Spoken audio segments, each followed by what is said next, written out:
அடுத்ததாக ஆயத்தம் என்னும் பாதரட்சை என்றால் என்ன என்று சொல்லி நாம் பார்க்க போகிறோம். நாம் எல்லோரும் எபேசியருக்கு எழுந்த நிருபத்தை மீண்டும் திருப்பிக் கொள்வோமா? அந்த 6ஆம் அதிகாரத்திலே 3வது ஆவிக்குரிய ஆயுதம் ஆயத்தம் என்னும் பாதரட்சை. நாம் எல்லாரும் எடுத்து வாசிப்போம். எபேசியருக்கு நிருபம் 6ஆம் அதிகாரம் 15ஆம் வசனத்தை வாசித்து தேவனை மகிமைப்படுத்துவோமாக. சமாதானத்தின் சுவிசேஷத்துக்குரிய ஆயத்தம் என்னும் பாதரட்சியை கால்களிலே தொடுத்தவர்களாயும். ஆமென். பாருங்க, 3வது ஒரு ஆவிக்குரிய ஆயுதம். தேவனுடைய சர்வாயுத வர்க்கத்தில் முதலாவது ஒரு ஆவிக்குரிய ஆயுதம் சத்தியம் என்னும் கச்சை, 2வது ஆயுதம் நீதி என்னும் மார்க்கவசம், 3வது ஆயுதம் ஆயத்தம் என்னும் பாதரட்சை. இந்த எதை குறிக்கிறது சகோதரனே சகோதரே? இது ஆண்டவருடைய ரகசிய வருகையை குறிக்கிறது. இன்றைக்கு அநேகம் பேர் ரகசிய வருகை இல்லை என்று சொல்லி போதிப்பவர்கள் உண்டு. 2ஆம் வருகை மட்டும்தான் இருக்கிறது என்று சொல்லி போதிப்பவர்கள் அநேகம் பேர் உண்டு. அதை குறித்து நான் தர்க்கம் பண்ண வரவில்லை. நான் ஒன்றை மனதார விசுவாசிக்கிறேன். தேவனுடைய சர்வாயுத வர்க்கத்திலே ஆயத்தம் என்னும் ஒரு பாதரட்சை கண்டிப்பாக காணப்பட வேண்டும். விழித்திருங்கள், ஆயத்தமாயிருங்கள், மனுஷகுமாரன் வரும் வேலை நீங்கள் அறியாது இருக்கிறபடினாலே ஆயத்தமாயிருங்கள் சொல்கிற வசனத்தை எல்லாம் நாம் வேதத்தில் வாசிக்கிறோம். நேரமில்லை, எல்லாருக்கும் தெரியும். இன்றைக்கும் ரகசிய வருகை குறித்து அநேக தேவனுடைய ஊழியக்காரர்கள் போதிக்கிறதும் உண்டு. அநேக தேவனுடைய ஊழியக்காரர்கள் அது இல்லை என்று சொல்வதும் உண்டு. எனக்கு அருமையான என் தேவனுடைய பிள்ளைகளை, நான் மனதார விசுவாசிக்கிறேன், நிச்சயமாக ரகசிய வருகை உண்டு. அது இமைப்பொழுதே, அது நொடிப்பொழுதே நடக்கப் போகிறது. நாம் அதற்குரிய வசனத்தை ஒன்று நாம் வாசித்து தேவனை மகிமைப்படுத்த போகிறோம். நாம் எல்லாரும் 1 கொரிந்தியர் புத்தகம் 15ஆம் அதிகாரத்தை நாம் திருப்பிக் கொள்வோம். இந்த book of 1 Corinthians chapter 15 verse 51. 1 கொரிந்தியர் 15ஆம் அதிகாரம் 51ஆம் வசனம். இதோ ஒரு ரகசியத்தை உங்களுக்கு அறிவிக்கிறேன், நாம் எல்லோரும் நித்திரை அடைவதில்லை. ஆகிலும் கடைசி எக்காலம் தொனிக்கும் போது ஒரு நிமிஷத்திலே, ஒரு இமை பொழுதிலே நாம் எல்லோரும் மறுரூபமாக்கப்படுவோம். போதும், இதுக்கு மேல ஒரு ரகசியத்தை சொல்லுகிறேன்னு சொல்லியிருக்காரு. ஒரு ரகசியம். ஆண்டவராகிய இயேசு கிறிஸ்துவின் வருகையானது ஒரு ரகசியம். அது பெயர் ரகசிய வருகை என்று சொல்றார். ஒரு இமை பொழுதிலே, ஒரு நிமிஷத்திலே நாம் எல்லாரும் மறுரூபமாக்கப்படுவோம். இதற்கு நாம் ஆயத்தமாக இருக்கணும். தேவனுடைய சர்வாயுத வர்க்கத்தில் நாம் ஆயத்தம் இல்லை என்றால் புத்தி இல்லாத கன்னிகளாய் காணப்படுவோம். மணவாளன் வரும்போது எண்ணெயில், தீவெட்டில் எண்ணெய் இருக்காது. கர்த்தருக்கு ஸ்தோத்திரம், ஸ்தோத்திரம் உண்டாட்டு. பாத்திரத்தில் எண்ணெய் இருக்காது, பாத்திரமும் இல்லை, எண்ணெயும் கிடையாது. 10 கன்னி போனாங்க. 5 பேர் புத்தி இல்லாதவங்க, 5 பேர் புத்தி உள்ளவங்க. புத்தி உள்ளவங்களுக்கு புத்தி இல்லாதவங்களுக்கு என்ன வித்தியாசம்? புத்தி இல்லாதவங்க ஆயத்தமாக இல்லை, புத்தி உள்ளவங்க ஆயத்தமாக இருந்தார்கள். தங்கள் பாத்திரங்களில் எண்ணெயை கொண்டு போனார்கள். அவர்கள் ஆண்டவர் வர தாமித்த பொழுது நித்திரை அடைந்தார்கள் என்று வேதத்தில் வாசிக்கிறோம். அப்பொழுது திடீரென்று ஆண்டவருடைய வருகை சத்தம் கேட்கிறது. எழுந்திருக்கிறார்கள். 5 பேருடைய தீவெட்டியை அணைய போகுது. 5 பேருடைய தீவெட்டி எரிய போகுது. எப்படி? அவர்கள் பாத்திரத்தில் எண்ணெய் கொண்டு வந்தார்கள். 5 பேர் அந்த எண்ணெயை ஊற்றி கொண்டார்கள். எனவே 5 தீவெட்டி அந்த கன்னிகள் எரிந்து கொண்டிருந்தன. 5 பேர் ஏமாந்து போனார்கள். நாம் இந்த திருஷ்டாந்த எல்லாத்துக்கும் தெரியும். இன்றைக்கு ரகசிய வரியை குறித்து இன்னைக்கு அநேகம் பேருக்கு விசுவாசம் உண்டு, அநேகம் பேருக்கு விசுவாசம் இல்லை. அதை குறித்து நாம் கவலைப்பட போவதும் இல்லை. மனதார விசுவாசிக்க வேண்டும்.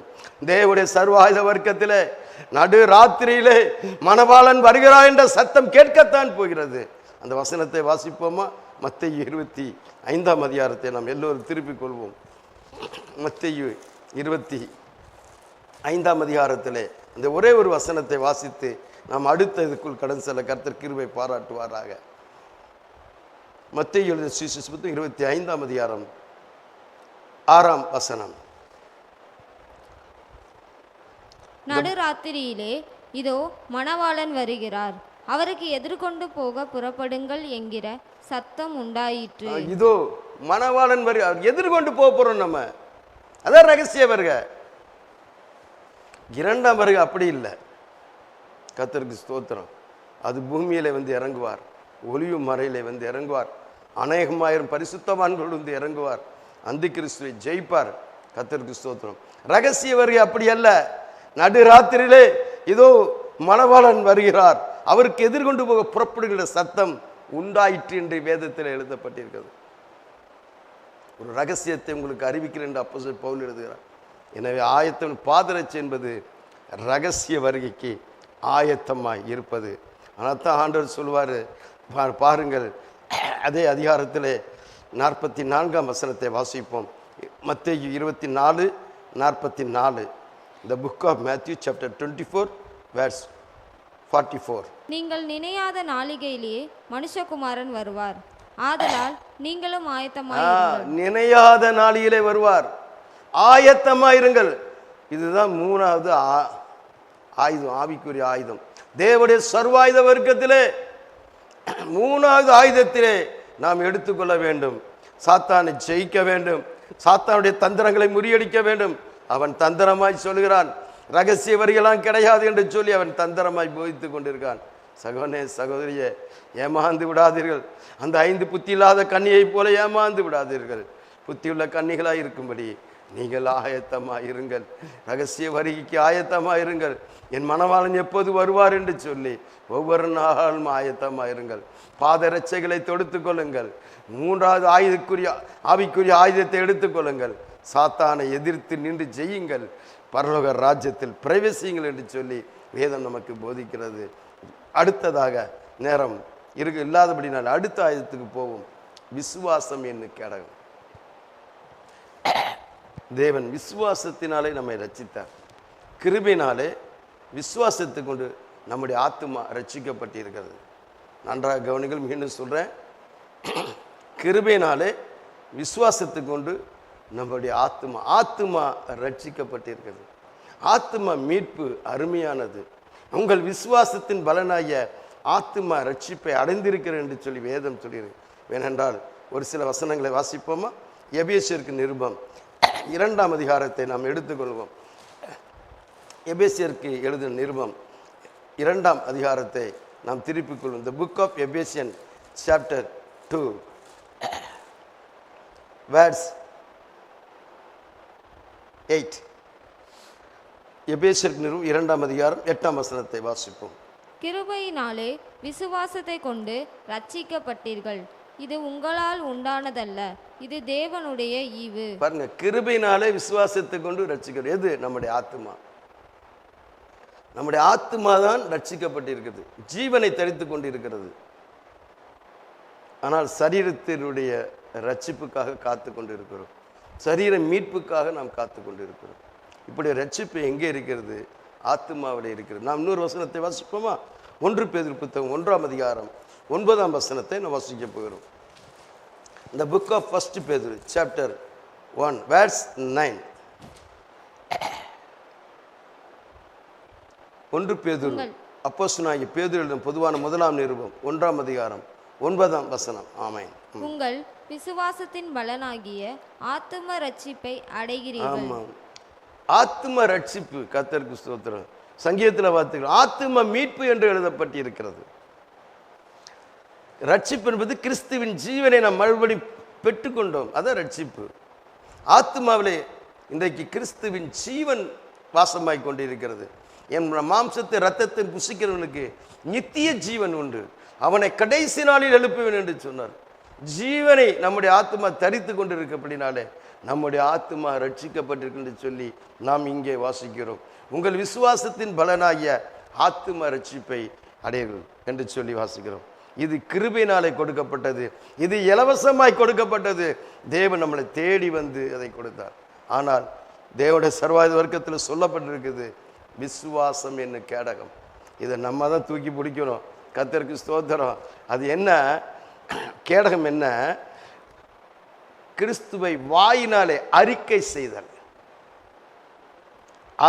தேவனுடைய வார்த்தையை கொண்டு அறிக்கை செய்தல், தேவனுடைய வார்த்தையினாலே சாத்தானை தோற்கடித்தது.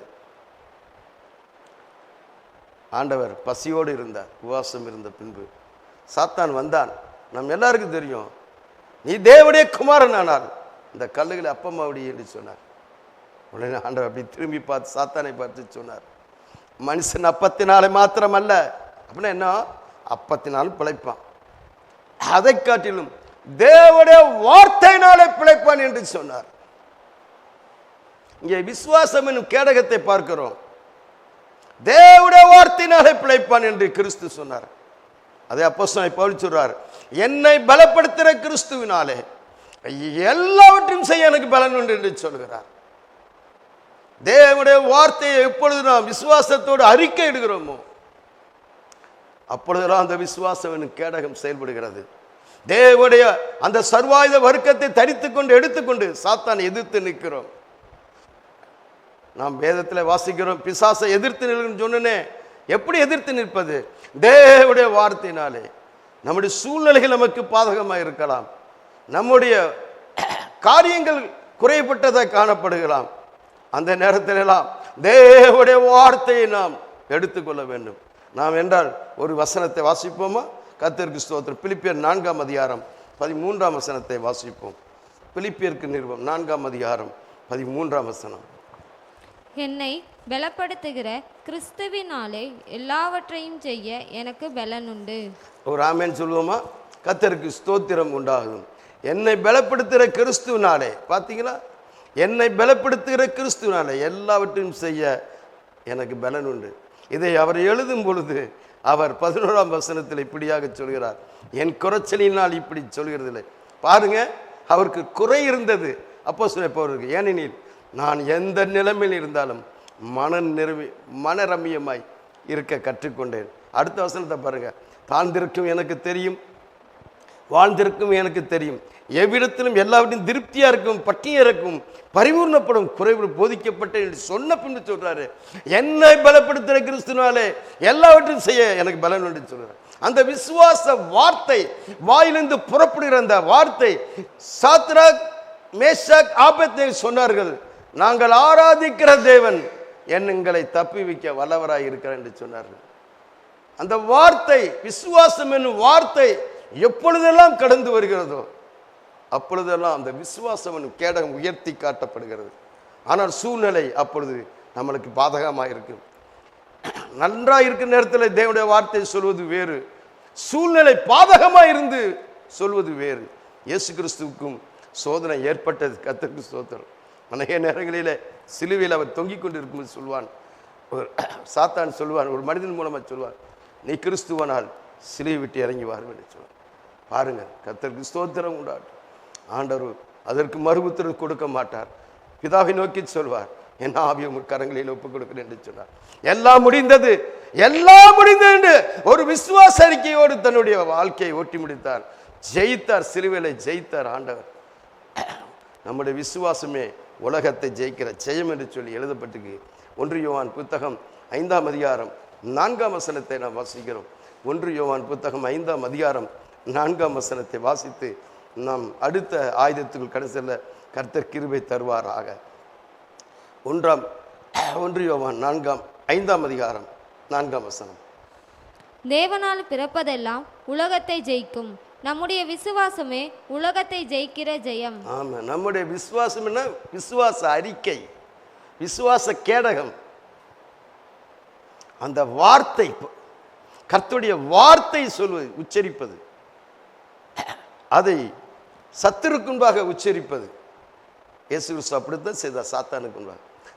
அப்பத்தினால் மாத்திரமல்ல, மனுஷன் தேவனுடைய வார்த்தையினாலே பிழைப்பான். சாத்தானை பார்த்து சொன்னார். அதே போல நாமும் சொல்லணும், நாங்கள் ஆராதிக்கிற தேவன் எங்களை தப்பிவிக்க வல்லவராயிருக்கிறார். என்னை விட்டு விலகாத தேவன், என்னை கைவிடாத தேவன் என்னோடு இருக்கிறார்.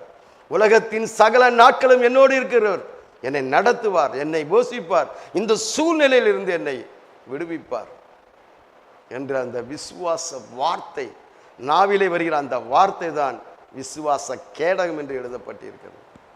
4 ஆயுதங்களை பார்த்து, 1 சத்தியம் என்னும் கச்சை, 2 நீதி என்னும் மார்க்கவசம், 3 ஆயத்தம் என்னும் பாதரட்சை, 4 விசுவாச கேடகம். அடுத்ததாக தேவனுடைய சர்வாயுத வர்க்கத்தில் நாம் பார்க்க போகிறது இரட்சணி என்னும் தலைச்சீரா. இதுதான் முக்கியமான ஒரு காரியம். நான் அந்த வசனத்தை வாசிப்போமா? எபேசியருக்கு எழுதின நிருபை மீண்டுமாய் திருப்பிக் கொள்வோம். 6ஆம் அதிகாரத்தை எடுத்துக்கொள்வோம். The book of Ephesians chapter 6 17ஆம் வசனத்தை நாம் வாசிக்கிறோம். இரட்சண்யம் என்னும் தலைச்சீராவையும் தேவ வசனமாகிய ஆவியின் பட்டயத்தையும் எடுத்துக்கொள்ளுங்கள். ஆமாம், முதலாவது இரட்சணி என்னும் தலைச்சீரா. அது என்ன? தலையில் ஒரு வைக்கிற ஒரு அந்த போர்ச்சேவனுக்கு வைக்கிற ஒரு இது தலைச்சீரா பதிவாங்க போர்ச்சேவனுக்கு. அதே போல அந்த தலைச்சீரா இரட்சணியம் என்னும் தலைச்சீரா அப்படின்னா எதை குறிக்கிறது? இந்த ஆயுதம் எதை குறித்து சொல்கிறது? வேதம் சொல்கிறது அது ஒரு நம்பிக்கை என்று சொல்லப்படுகிறது. வசனத்தை ஒன்றை வாசிப்போமா எல்லாரும்? கர்த்தருக்கு ஸ்தோத்திரம். 1 தெசலோனிக்கேயர் புத்தகம் 5ஆம் அதிகாரம் 8ஆம் வசனத்தை வாசிக்கிறோம்.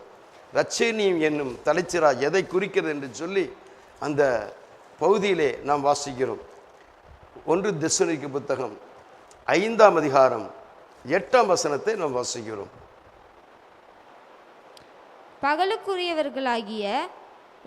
பகலுக்குரியவர்களாகிய நாமோ தெளிந்தவர்களாயிருந்து விசுவாசம், அன்பு என்னும் மார்க்கவசத்தையும் ரட்சிப்பின் நம்பிக்கை என்னும் தலைச்சீராவையும் தரித்து கொண்டிருக்க கடவோம். ரட்சிப்பின் நம்பிக்கை என்னும் தலைச்சீரா. நம்பிக்கை தான் ரட்சிப்பின் தலைச்சீரா. விசுவாசம், நம்பிக்கை, அன்பு, 3 நமக்குள் நிலைத்து இருக்கிறது. அன்பே பெரிது என்று சொல்லி நம்ம வேதத்தில் வாசிக்கிறோம். இதில் பாருங்க, விசுவாசத்துக்கு நடுவில் நம்பிக்கை வருது. அதுதான் இரட்சணி என்னும் தலைச்சீரா. போர்ச்சவன் தலைச்சீரா உடுத்திட்டு போவாங்க. நம்பிக்கை என்னும் தலைச்சீரா எதை குறிக்கிறது? நம்பிக்கை. என்ன நம்பிக்கை நமக்கு இருக்கிறது? நம்பிக்கை என்றால் என்ன? நாம் எடுத்து வாசிப்போமா? எபிரேயருக்கு நிருபம் 6ஆம் அதிகாரம் 19-20 வாசிப்போம். எபிரேயருக்கு நிருபம் 6ஆம் அதிகாரம், The book of Hebrews chapter 6 19 and 20. எபிரேயருக்கு நிருபம் 6ஆம் அதிகாரம் 19-20 வாசிப்போம். அந்த நம்பிக்கை நமக்கு நிலையும் உறுதியும் திரைக்குள்ளாக போகிறதுமான ஆத்தும நங்கூரமாய் இருக்கிறது. நமக்கு முன்னோடினவராகிய இயேசு மெல்கிசேதேக்கின் முறைமையின்படி நித்திய பிரதான ஆசாரியராய் நமக்காக அந்த திரைக்குள் பிரவேசித்திருக்கிறார். ஆமென். நமக்கு ஒரு நம்பிக்கை இருக்கிறது. என்ன நம்பிக்கை? எனக்காக ஒரு நித்திய பிரதான ஆசாரியன் பரலோகத்தில் இருக்கிறார். அவர் மெல்கிசேதேக்கின் முறைமையின்படி எனக்காக நின்று கொண்டு இருக்கிறார். எனக்கு அருமையான தேவனுடைய பிள்ளைகளே, தேவனுடைய சர்வாயுத வர்க்கத்தில் நாம் தரித்து கொள்ள வேண்டிய மிக முக்கியமான ஒரு ஆயுதம். இந்த எல்லாம் முக்கியமான ஆயுதம் தான், இதுவும் அதி முக்கியமான ஆயுதம் தான். கர்த்தருக்கு ஸ்தோத்திரம். இரட்சணி என்னும் தலைச்சீரா அது எதை குறிக்கிறது? நம்பிக்கை. அப்படி என்றால் நம்பிக்கை என்னென்ன? பரலோகத்தில் எனக்காக ஒரு நித்திய பிரதான ஆசாரியன் அந்த திரைக்குள்ளே, தேவனுடைய ஆலயத்துள்ள அந்த திரைக்குள்ளே பிரவேசித்து இருக்கிறார். அது ஆத்துமாவின் நங்குரமாய் இருக்கிறது. மெல்கிசேதேக்கின் முறைமையின்படி எனக்காக ஒரு ஆசாரியன் நின்று கொண்டு இருக்கிறார் என்பதை நாம் மனதார விசுவாசிக்க வேண்டும். இன்றைக்கு மெல்கிசேதேக்கின் முறைமை விசுவாசிக்கிற கூட்டம் நிறைய பேர் உண்டு. ஆனால் அந்த மெல்கிசேதேக்கு காணிக்கை கொடுக்கறதுல தான் இன்றைக்கு அநேக பேர் ஏமாற்றப்பட்டு கொண்டு இருக்கிறார்கள். தசமமாக காணிக்கை இல்லை என்று சொல்லி அநேகம் பேர் புதிய ஏற்பாட்டில் எங்கே இருக்குது என்று சொல்லி கேள்வி எழுப்பி கொண்டு தங்களை தாங்களே மோசமாக்கி கொண்டிருக்கிறார்கள். சகோதரனே, சகோதரியே, இரட்சணி என்னும் நம்பிக்கை, அந்த தலைச்சீரா என்னும் நம்பிக்கை அது செயல்பட வேண்டும் என்றால் கர்த்தருடைய அந்த உடன்படிக்கையிலே நாம் உண்மை உள்ளவர்களாக இருக்க வேண்டும். ஆபிரகாமை எதிர்கொண்டு வந்த அந்த மெல்கிசேதேக்குக்கு, ஆபிரகாமுக்கு அந்த மெல்கிசேதேக் என்ற அந்த பிரதான ஆசாரியன் சாலமன் ராஜா அப்பமும் திராட்சரசம் பிட்டு கொடுத்த பொழுது, புதிய உடன்படிக்கை பிட்டு கொடுத்த பொழுது, இரத்தத்தினாகிய புதிய உடன்படிக்கை அந்த மெல்கிசேதேக்கு பிட்டு கொடுத்த பொழுது ஆபிரகாம் எல்லாவற்றிலிருந்து தசமபாகம் கொடுத்தான். அப்பொழுது அந்த மெல்கிசேதேக்கு சொன்ன வார்த்தை என்ன தெரியுமா? உன்னதமான தேவனுடைய ஆசீர்வாதம் ஆபிரகாமுக்கு உண்டாவதாக என்று சொல்லி கரங்களை உயர்த்தி ஆசீர்வதித்தாராம். இன்றைக்கு அனைவரும் பேர் மெல்கிசேதேக்கு முறைமையை விசுவாசிக்கிற கூட்டம் உண்டு. ஆனால் தசம பாகத்தில் கோட்டை விடுகிற நிறைய பேர் உண்டு. பரலோகத்திலே பொக்கிஷங்களை சேர்த்து வைங்க சொன்னாரே. எனக்கு அருமையான என் தேவனுடைய பிள்ளைகளே, இந்த நாளிலும் கூட சத்தியத்துக்காக நிலைநிற்போம். அதை பணமாய் பார்க்க வேண்டாம். எனக்கு அருமையான என் தேவனுடைய பிள்ளைகளே, கர்த்தருடைய வார்த்தையை கேட்கிற தேவனுடைய பிள்ளைகளே, அது காணிக்கை, அது தசம பாகம், அது கர்த்தருடைய பங்கு என்று மனதார விசுவாசித்து நாம் உடன்படிக்கை கை கொள்ளும் பொழுது அந்த மெல்கிசேதேக்கு கரங்களிலே நாம் அந்த தசம பாகத்தை கொடுக்க வேண்டும். தேவன் அதை எடுத்துக்கொண்டு போய் பரலோகத்திலே ஆட்டுக்குட்டியாடு ஜீவ புத்தகத்தில் எழுதி வைத்து பரலோகத்திலே பொக்கிஷத்தை சேர்த்து வைப்பார் என்பதை நீங்கள் மறந்து விடக்கூடாது. ரட்சையின் தலைச்சீராவை நம் மனதார தரித்து கொள்ள கர்த்தர் கிருபை பாராட்டுவார். தேவனுடைய சர்வாயுத வர்க்கத்தில் நாம் முதலாவது பார்த்தது சத்திய என்னும் கச்சை, இரண்டாவது பார்த்தது நீதி என்னும் மார்க்கவசம், மூன்றாவது பார்த்தோம் ஆயத்தம் என்னும் பாத ரட்சை, நான்காவது பார்த்தோம் விசுவாசம் என்னும் கேடம், ஐந்தாவது பார்த்தோம் ரட்சை என்னும் தலைச்சீரா. தலைச்சீரா என்பது நம்பிக்கை. என்ன நம்பிக்கை? எனக்கு ஒரு நித்திய பிரதான ஆசாரியன் பரலோகத்தில் இருக்கிறார், அவர் அந்த தேவனுடைய ஆலயத்துக்குள்ளே அவர் பிரவேசித்து இருக்கிறார் என்று சொல்ல அந்த விசுவாசமும் அவருக்கு கொடுக்க வேண்டிய பாகத்தை நாம் செலுத்துவோமானால் நிச்சயமாக நம் ரட்சையின் தலைச்சீரை தரித்து கொண்ட மக்களாய், சாத்தானை தந்திரங்களை முறியடிக்கிற மக்களாய் பரலோகத்திலே நாம் கடந்து செல்லும்போது பரலோகத்திலே நித்திய வாழ்வுக்காக நாம் சேர்த்து வைத்த பொக்கிஷத்தை காணுங்கிற மக்களாய் தேவன் நம்மளை உயர்த்துவார் என்பதை நாம் மறந்து விடக்கூடாது. அடுத்ததாக இந்த எபேசியர் நிருபத்தை நாம் திருப்பிக் கொள்வோமா? அது மற்றொரு ஆயுதம், ஆவியின் பட்டயம். எல்லாரும் எபேசியருக்கு எழுதி நிருபத்தை திருப்பிக் கொள்வோம். 6ஆம் அதிகாரத்தை எடுத்துக்கொள்வோம். 17ஆம் வசனத்தை மீண்டும் வாசிப்போம். இரட்சண்யம் என்னும் தலைச்சீராவையும் தேவ வசனமாகிய ஆவியின் பட்டயத்தையும் எடுத்துக்கொள்ளுங்கள். அல்லேலூயா, ஸ்தோத்திரம் ஸ்தோத்திரம். பாருங்க, இந்த ஆவியின் பட்டயம், தேவ வசனமாகிய ஆவியின் பட்டயம், இது ரொம்ப முக்கியம். அது கிறிஸ்துவின் வாயிலிருந்து வெளிப்படுத்தும் விசேஷம் ஒரு வசனத்தை வாசிக்க போகிறோம். கருக்குள்ள இருவரும் கருக்குள்ள அந்த பட்டயம் வாயிலிருந்து புறப்பட்டதாம். எடுத்து வாசிப்போமா? வெளிப்படுத்தும் விசேஷம் 1ஆம் அதிகாரம் 16ஆம் வசனத்தை நான் வாசிக்க போகிறோம். The book of Revelation chapter 1 verse 16. தமது வலது கரத்திலே 7 நட்சத்திரங்களை ஏந்தி கொண்டிருந்தார். அவர் வாயிலிருந்து இருபுறமும் கருக்குள்ள பட்டயம் புறப்பட்டது. அவருடைய முகம் வல்லமையாய் பிரகாசித்திருக்கிற சூரியன் போல் இருந்தது. ஆமென். பார்த்தீங்களா? வெளிப்படுத்தும் 1ஆம் அதிகாரத்திலே 16ஆம் வசனத்தை நான் வாசிக்கிறேன். தமது வலது கரத்தில் 7 நட்சத்திரங்களை ஏந்தி கொண்டிருந்தார். அவர் வாயிலிருந்து இருபுறமும் கருக்குள்ள பட்டயம் புறப்பட்டது. அவருடைய முகம் வல்லமையாய் பிரகாசிக்கிற சூரியனை போல் இருந்தது என்று எழுதப்பட்டிருக்கிறது. ஆவியின் பட்டயம், கர்த்தருடைய வசனம். கர்த்தருக்கு ஸ்தோத்திரம். கிறிஸ்துவின் வார்த்தை ஒன்று உண்டு, கிறிஸ்துவனுடைய வசனம் ஒன்று உண்டு. ஆண்டவர் சொல்வார், என் வார்த்தையை கேட்டு அதை கை கொண்டு செயல்படும் கண்மலையின் மேல் தன்னை வீட்டை கட்டுகிற புத்தியுள்ள மனுஷன் என்று சொல்வார். வார்த்தை, என் வார்த்தையை ஏற்றுக்கொண்டு கை கொள்ளும் என்று சொல்வார். அதே அவர் சொல்வார், நான் உங்களுக்கு சொல்கிற வசனங்கள் ஜீவனுமாயும் ஆவியாயும் இருக்குன்னு சொன்னார். கிறிஸ்துவின் வாயிலிருந்து வார்த்தையும் வந்தது, கிறிஸ்துவின் வாயிலிருந்து வசனமும் வந்தது. நாம் அந்த பகுதியை வாசிப்போமா? மத்தேயு எழுதின சுவிசேஷ புத்தகத்தை நாம் திருப்பிக் கொள்வோம். 7ஆம் அதிகாரத்திலே நாம் 24ஆம் வசனத்தை வாசிப்போம். ஆகையால் நான் சொல்லிய இந்த வார்த்தைகளை கேட்டு, ஆகையால் நான் சொல்லிய இந்த வார்த்தைகளை கேட்டு இவைகளின்படி செய்கிறவன் எவனோ அவனை கண்மலையின் மேல் தன்னை வீட்டை கட்டின புத்தியுள்ள மனுஷனுக்கு ஒப்பிடுவேன். அல்லேலூயா, ஸ்தோத்திரம். வார்த்தை, கிறிஸ்துவின் வாயிலிருந்து வார்த்தை வந்தது, கிறிஸ்துவின் உபதேசம் வந்தது. வார்த்தை, என் வார்த்தைகளை நான் சொல்லி இந்த வார்த்தைகளை கேட்டு இவைகளின் மேல் இவைகளின்படி செய்கிறவன் எவனோ அவனை கண்மலையின் மேல் தன் வீட்டை கட்டின புத்தியுள்ள மனுஷனுக்கு ஒப்பிடுவேன். பாருங்க, அடுத்து 26ஆம் வசனத்தை வாசிப்போம்.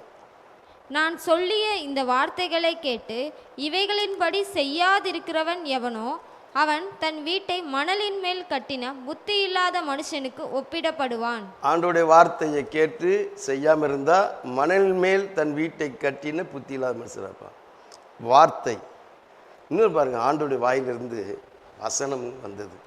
நாம் எல்லோரும் யோவான் எழுதின சுவிசேஷ புத்தகம் 6ஆம் அதிகாரம் 63ஆம் வசனத்தை வாசிப்போமா? இந்த book of John chapter 6 verse 63. Yovan எழுதின சுவிசேஷ புத்தகம் 6ஆம் அதிகாரம் 63ஆம் வசனம். ஆவியே உயிர்ப்பிக்கிறது, மாம்சமானது ஒன்றுக்கும் உதவாது. நான் உங்களுக்கு சொல்லுகிற வசனங்கள் ஆவியாயும் ஜீவனாயும் இருக்கிறது. பார்த்தீங்களா? நான் உங்களுக்கு சொல்லுகிற வசனங்கள் ஆவியாயும் அப்படின்னா கிறிஸ்துவின் வாயிலிருந்து வார்த்தைகளும் வந்தது, கிறிஸ்துவின் வாயிலிருந்து வசனமும் வந்தது என்பதை நாம் மறந்துவிடக்கூடாது. வார்த்தை என்பது கிறிஸ்துவின் உபதேசம். வசனம் என்பது என்ன? நாம் வெளிப்படுத்தி வாசித்தோம். கிறிஸ்துவின் வாயிலிருந்து இருவரும் கருக்குள்ள பட்டயம் புறப்பட்டது. அப்படின்னா என்ன? எனக்கு அருமையான என் தேவனுடைய பிள்ளைகளை, கிறிஸ்துவின் சுவிசேஷம் கிறிஸ்துவின் வசனமாய் இருக்கிறது, ஆவியின் பட்டயமாய் இருக்கிறது. கர்த்தருக்கு ஸ்தோத்திரம். மனம் திரும்புங்கள், பரலோக ராஜ்யம் சமீபமாய் இருக்கிறது என்று சொல்லி கர்த்தர் ஆண்டவராக இயேசு கிறிஸ்து அந்த சுவிசேஷத்தை அறிவித்தார், வசனத்தை சொன்னார். அதான் கிறிஸ்துவின் வாயிலிருந்து இருவரும் கருக்குள்ள பட்டயம் புறப்பட்டது, சுவிசேஷம் புறப்பட்டது. மனம் திரும்புங்கள், பரலோக ராஜ்யம் சமீபமாக இருக்கின்று. நாம் எப்பொழுதெல்லாம் சுவிசேஷத்தை அறிவிக்கிறோமோ அப்பொழுதெல்லாம் ஆவியின் பட்டயத்தை எடுத்துக்கொள்கிற மக்களாய் காணப்படுகிறோம். மீண்டும் உங்களுக்கு சொல்கிறேன், கிறிஸ்துவின் வாயிலிருந்து வார்த்தைகளும் வந்தது, கிறிஸ்துவின் வாயிலிருந்து வசனமும் வந்தது என்பதை நாம் மறந்துவிடக்கூடாது. முதலாவது கிறிஸ்துவின் வாயிலிருந்து புறப்பட்டது என்ன தெரியுமா? வசனம்தான் புறப்பட்டது. இரண்டாவது கிறிஸ்துவின் வாயிலிருந்து வார்த்தைகள் புறப்பட்டது. அதை நாம் வாசிப்போமா? மத்தேயு எழுதின சுவிசேஷ புத்தகத்தை நாம் திருப்பிக் கொள்வோம். கிறிஸ்துவின் வாயிலிருந்து முதலாவது புறப்பட்ட அந்த வார்த்தையை நாம் வாசிக்க போகிறோம். மத்தேயு எழுதின சுவிசேஷ புத்தகம் 4ஆம் அதிகாரம் 17ஆம் வசனத்தை வாசிக்கிறோம். அது முதல் இயேசு, மனம் திரும்புங்கள், பரலோக ராஜ்யம் சமீத்து கண்டு பிரசங்கிக்க தொடங்கினார். எனக்கு அருமையான என் தேவனுடைய பிள்ளைகளை, மனம் திரும்புங்கள். எப்பொழுதெல்லாம் கிறிஸ்துவின் சுவிசேஷத்தை சொல்கிறோமோ அப்பொழுதெல்லாம் இருபுறமுள்ள கற்குள்ள பட்டயம் வெளிப்படுகிறது. ஆவியின் பட்டயத்தை எடுத்துக்கொண்டு செல்கிற மக்களாய், கிறிஸ்துவின் சுவிசேஷத்தை அறிவிக்கிற மக்களாய் நாம் காணப்படுவோம் என்பதை மறந்துவிடக்கூடாது. மீண்டும் உங்களுக்கு சொல்கிறேன், கிறிஸ்துவின் வாயிலிருந்து வார்த்தைகள் புறப்பட்டது, அது கிறிஸ்துவின் உபதேசம். கிறிஸ்துவின் வாயிலிருந்து ஆவியின் பட்டயம் வசனம் புறப்பட்டது, அது எது என்றால் கிறிஸ்துவின் சுவிசேஷம் என்பதை மறந்துவிடக்கூடாது. அதை எடுத்துக்கொண்டு நாம் பிரசங்கிக்க வேண்டும். கிறிஸ்துவின் சுவிசேஷத்தை நாம் எல்லோரிடத்திலும் சொல்ல வேண்டும். எங்கும் புறப்பட்டு போங்கள் சொன்னார், எங்கும் புறப்பட்டு போங்கள். அவர்கள் எங்கும் புறப்பட்டு போய் வசனத்தை பிரசங்கித்தார்கள். மத்தேயு 16ஆம் அதிகாரத்தை நாம் எடுத்துக்கொள்வோம். The book of Mark, the book of Mark, Mark எழுதின சுவிசேஷம் 16ஆம் அதிகாரம் 20ஆம் வசனத்தை வாசிப்போம். 16:20. அவர்கள் புறப்பட்டு போய் எங்கும் பிரசங்கம் பண்ணினார்கள். கர்த்தர் அவர்களுடனே கூட கிரியையை நடப்பித்து அவர்களால் நடந்த அடையாளங்களினாலே வசனத்தை உறுதிப்படுத்தினார். வசனத்தை உறுதிப்படுத்தினார். சுவிசேஷத்தை சீசர்கள் பிரசங்கித்த பொழுது அங்கே அற்புதம் அடையாளம் நடந்தது. வசனம் என்பது நல்லங்க, ஆவியின் வசனம் என்பது பட்டை என்பது சுவிசேஷம்.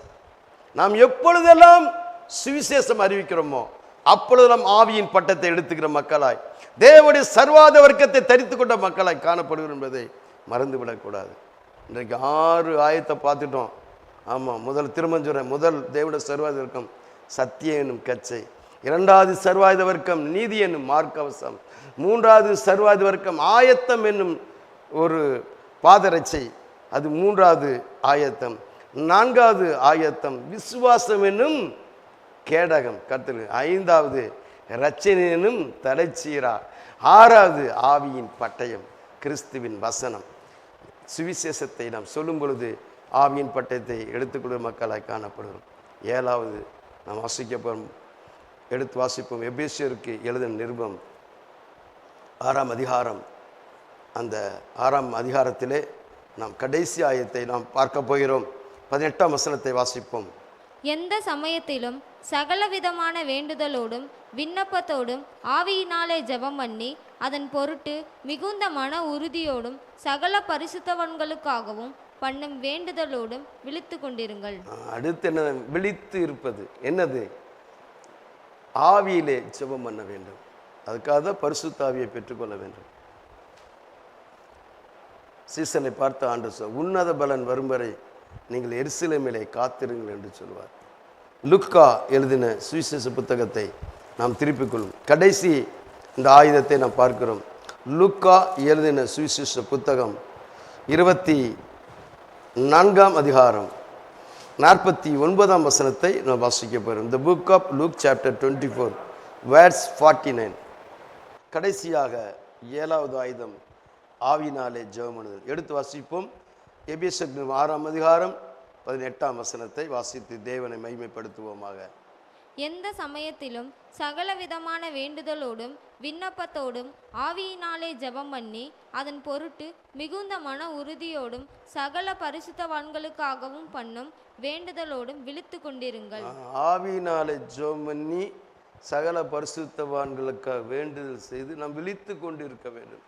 இதுதான் 7வது ஆயுதம். ஆனால் தான் ஆண்டவர் சொல்லுவார், சீசர்களை பார்த்து சொல்லுவார், உன்னத பலன், பிதா வாக்குத்தத்தம் பண்ணின அந்த உன்னத பலனுக்காக காத்திருங்கள், எருசலேமிலே காத்திருங்கள் என்று சொன்னார். நாம் அந்த வசனத்தை நாம் வாசிப்போமா? லூக்கா எழுதின சுவிசேஷ புத்தகம் 24ஆம் அதிகாரத்தை நாம் எடுத்துக்கொள்வோம். 24ஆம் அதிகாரம் வசனம் 49ஆம் வசனத்தை வாசித்து தேவனை நாம் மகிமைப்படுத்துவோமாக. என் பிதா வாக்குத்தத்தம் பண்ணினதை இதோ நான் உங்களுக்கு அனுப்புகிறேன். நீங்களோ உன்னதத்திலிருந்து வரும் பெலனால் தரிப்பிக்கப்படும் வரைக்கும் எருசலேம் நகரத்தில் இருங்கள் என்றார். ஆமென். இந்த உன்னத பலனை நாம் பெற்றுக்கொள்ள வேண்டும். பரிசுத்த ஆவியினாலே நாம் ஜெபம் பண்ணுவதற்கு உன்னத பலன் மிக மிக அவசியமாக இருக்கிறது. தேவனிடத்தில் காத்திருந்து பெற்றுக்கொள்ள வேண்டும். தாகமாய் இருக்கிறவன் வரக்கடவன், ஜீவ தண்ணீரை இலவசமாய் வாங்கி கொள்ள கடவுள் என்று சொல்லி வெளிப்படுத்தின விசேஷத்தை நாம் வாசிக்கிறோம். அந்த வசனத்தை கூட நாம் வாசிப்போமா? வெளிப்படுத்தின விசேஷம் 22ஆம் அதிகாரம் 17ஆம் வசனத்தை வாசித்து தேவனை மகிமைப்படுத்துவோமா? The book of Revelation chapter 22 verse 17. வெளிப்படுத்தின விசேஷம் 22:17. ஆவியும் மனவாட்டியும் வா என்கிறார்கள், கேட்கிறவனும் வா என்பானாக. தாகமாயிருக்கிறவன் வரக்கடவன், விருப்பமுள்ளவன் ஜீவ தண்ணீரை இலவசமாய் வாங்கி கொள்ள கடவன். விருப்பம் உள்ளவன் ஜீவ தண்ணீர் இலவசம். இன்னைக்கு உலகத்தில் என்னென்னமோ இலவசம் கொடுக்குறாங்க சௌனி சார். ஆண்டவர் கொடுக்குற இலவசம் உன்னத பலன், ஜீவ தண்ணீர். அது நித்திய ஜீவகாலமாய் நீர் ஊற்றாய் ஊறுகிற ஒரு ஊற்று. அந்த உன்னத பலனை பெற்றுக்கொள்ளும்படி தேவனுடைய சமூகத்தில் நாம் காத்திருக்க வேண்டும். அப்படித்தான் பெந்தகோஸ்து நாளிலே சீசர்கள் காத்திருந்தார்கள். சடிதடியாய் வானத்திலிருந்து ஒரு அக்கினி புறப்பட்டு வந்து அருள் மேல், அந்த வீட்டின் மேல் அது அக்கினி நாவாய் வந்து அமர்ந்து எல்லாரும் பரிசுத்தாவினாலே அவர் நிரப்பப்பட்டார்கள் என்று சொல்லி வாசிக்கிறோம். அந்த பகுதியை வாசித்து நாம் ஜெபித்து கடந்து செல்வோமா? எல்லோரும் அப்போஸ்தலர் 2ஆம் அதிகாரம் 1-4 வாசித்து நாம் ஜெபித்து செல்ல கர்த்தர் நம்மளுக்கு கிருபை பாராட்டுவாராக. அப்போஸ்தலர் 2ஆம் அதிகாரம் 1-4 வரை வாசித்து தேவனை மகிமைப்படுத்துவோமாக. பெந்தகோஸ்து என்னும் நாள் வந்தபோது அவர்கள் எல்லோரும் ஒருமனப்பட்டு ஓரிடத்தில் வந்திருந்தார்கள். அப்பொழுது பலத்த காற்று அடிக்கிற முழக்கம் போல வானத்திலிருந்து சடுதியாய் ஒரு முழக்கம் உண்டாகி அவர்கள் உட்கார்ந்திருந்த வீடு முழுவதையும் நிரப்பிற்று. அல்லாமலும் அக்கினிமயமான நாவுகள் போல பிரிந்திருக்கும் நாவுகள் அவர்களுக்கு காணப்பட்டு அவர்கள் ஒவ்வொருவர் மேலும் வந்து அமர்ந்தது. அவர்கள் எல்லோரும் பரிசுத்த ஆவியினாலே நிரப்பப்பட்டு ஆவியானவர் தங்களுக்கு தந்தருளின வரத்தின்படியே வெவ்வேறு பாஷைகளிலே பேசத் தொடங்கினார்கள். ஆமென். எருசலேம் நகரத்தில் காத்திருந்த அந்த சீசர்கள் மேலே தேவன் பரிசுத்த ஆவியினாலே நிரப்பினார், அக்கினினாலே நிரப்பினார். அவர்கள் ஆவியினாலே ஜெபம் பண்ணுகிற கூட்டமாய் மாறினார்கள். தேவனுடைய சர்வாயுத வர்க்கத்தை எடுத்துக்கொண்டு உலகமெங்கும் புறப்பட்டு வந்தார்கள். அப்படி புறப்பட்டு வந்த ஒரு நபர் தான் தோமா என்ற அந்த 12 சீசரில் ஒருவர் என்பதை நாம் மறந்துவிடக்கூடாது. பரிசுத்த ஆவியினாலே ஜெபம் பண்ணுகிற ஒரு அனுபவம், சகல பரிசுத்தவான்களுக்காக ஜெபம் பண்ணுகிற ஒரு அனுபவம் நமக்கு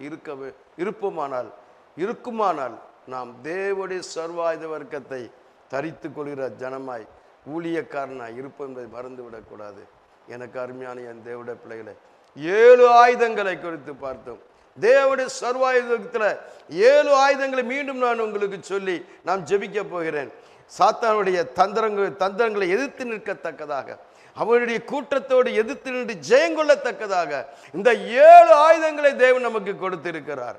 நாம் அதை எடுத்துக்கொண்டு, அதை தரித்து கொண்டு, அதை எடுத்துக்கொண்டு இந்த பூமியிலே வாழ்ந்து ஜெயங்கொள்கிற மகனாய், ஜெயங்கொள்கிற மகளாய், ஜெபம் கொள்கிற ஒரு ஜெப வீடாய், சபையாய் காணப்பட வேண்டும் என்று தேவன் விரும்புகிறார். 7 ஆயுதங்கள் நாம் ஏற்கனவே சொன்னேனே, 7 ஆயுதங்கள். நாம் திரும்ப அந்த ஆயுதத்தை சொல்கிறேன்.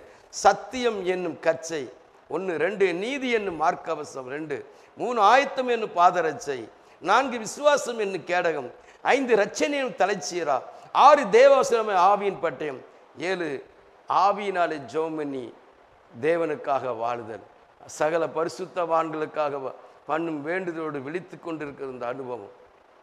இந்த 7 ஆயுதத்தை உடைய மக்களாய் தேவன் நம்மளை உருவாக்குவாராக. சத்தியத்தின் அறிவீர்கள், சத்தியம் உங்களை விடுதலையாக்கும் என்று சொன்ன அந்த சத்திய வசனத்தின்படி நமது சபையிலே பரிசுத்த ஆவியால் நடத்தப்படுகிற ஒவ்வொரு சபையிலும் தேவனுடைய ஊழியக்காரர்கள், தேவனுடைய ஜனங்கள் இந்த தேவனுடைய சர்வாயுத வர்க்கத்தை தரித்து கொண்டு தேவனுக்காக வாழ்வார்களாக என்று சொல்லி ஒப்பு கொடுத்து நான் செபிக்கிறேன். கர்த்தர் தாமே மகிமைப்படுவாரா. எல்லாரும் கண்களை மூடி செபிப்போமா? செபிப்போம். எங்களை நேசிக்கிற பரலோக தகப்பனே, இயேசுவின் நாமத்திலே பரிசுத்த ஆவியினாலே நீர் பேசின நம்முடைய சத்திய வார்த்தைகளுக்காக ஸ்தோத்திரம். சத்தியத்தையும் அறிவீர்கள், சத்தியம் உங்களை விடுதலையாக்க என்று சொன்ன வசனத்தின்படி தேவனுடைய சர்வாயுத வர்க்கமாகிய 7 ஆவிக்குரிய ஆயுதங்களை எங்களோடு பேசுனதற்காக நன்றி ஆண்டவரே. கெட்டவர்களாக மட்டுமல்ல ஆண்டவரே, அதை சுதந்திரித்து கொண்டு உமக்காக வாழ்கிற மக்களாய், சாத்தானுடைய தந்திரங்களை நிர்மூலமாக்கி ஜெயிக்கிற மக்களாய் உங்களுடைய சமூகத்தில் காணப்பட கிருபை தாரும் ஐயா. உங்களுடைய கரங்களில் ஒப்பு கொடுக்கிறேன். சத்தியத்தை சொல்லிக் கொடுத்த சத்தியாவியனருக்கு கோடா கோடி சோத்திரத்தை ஏறிருக்கிறேன். கிறிஸ்துவில் பிதா மகிமைப்படுவாராக. ஒப்பு கொடுக்கிறேன். கர்த்தராகிய இயேசு கிறிஸ்து நாமத்தில் ஜெபம் எங்கள் பரலோகத்தின் பிதாவே. ஆமென். ஆமென்.